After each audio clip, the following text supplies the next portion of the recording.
pamwe ndakafanana nax akamunhumburisa akamusiya, kana ndakafanana nomwe x akamupromisa marriage achibva amusiya. She's going through a lot. Laura wacho iyi ari kutondituka because I'm very fine and educated person. No, dzimwe nguva kana uri educated haushowi nekunyora, you show nemacomments ako. Kana uri educated hautuke munhu. Listen, kana uda kushowa kuti uri educated, a very educated person is usually quite you are very educated until you say something. Tinojudge nezvawataura education yako. Andona ndosakwakazonzi you'll never be in trouble for something you haven't said. That's why I'm here to be petty since you are the pettiest. I don't know what you're talking about, cha. I'll stop reading yours. Kana kuti ndichakublock, but handiwanzi kublock vanhu vakadai. Unoziva ukablock munhu vakadai anogona kunozvisungirira, anotofa ngwarara achifara ndachituka cheche, zvinodombopa more days of kurarama.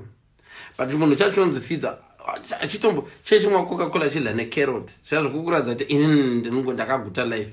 Mabhiskits aripo aya Laura, mabhiskits aripo asi handisi kuzomwa nemabhiskits. Kune zvimwe zvatongopowana ndatenga Chinese, handitombozivi zvakaita zvemapepa izvi, zvimwe zvatongotenga nechinese zvaakurovora zviripo. Kana era mashort bread zvimwe zvatakambopiwa zvemachristmas, tinopiwa zvimwe zvemashort bread zvakazara zvimwe wafers chichichichi tichingopiwa zvimwe zvechingopiwa. Remote dziripo, kana ndikabhokana newe ndogona ngodzima ndoita remote zvejimu zvimwe zviruko. Ndikada kudini kuenda pamira iruko, ndikada kuchaja foni yangu, imwe foni iyi, dzimwe foni imwe yandiri kushandisa iPad chichi. Saka zvese ndinazvo Laura. Unzwa? Saka kutukwa newe not waste time. Ende vanhu vanofunga kuti kuuya pano palive ndiri kushaya zvekuita. No, pane 2, 3, 4 or 5 people vandiri kubetsera vari kutoda kumeka madecisions. And some of these people vanotozouya achinditenda kuinbox. Unoziva Leon, zvawakataura zvai zvamurume wangu anga akateerera neno ndandakateerera. Handiri kuona kuti senge pana vanhu 18 apa. Checka in 12 hours time how many views anenge ari palive dzangu.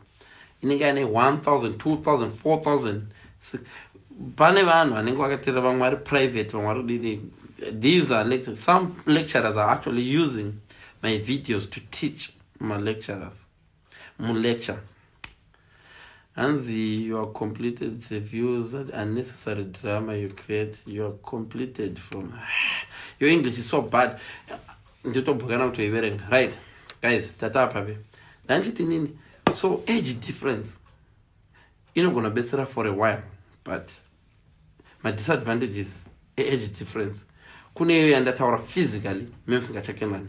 2, kutamba nevana chako chaiko. Uone 58, musikana waroora ane 28. Achibula zvarava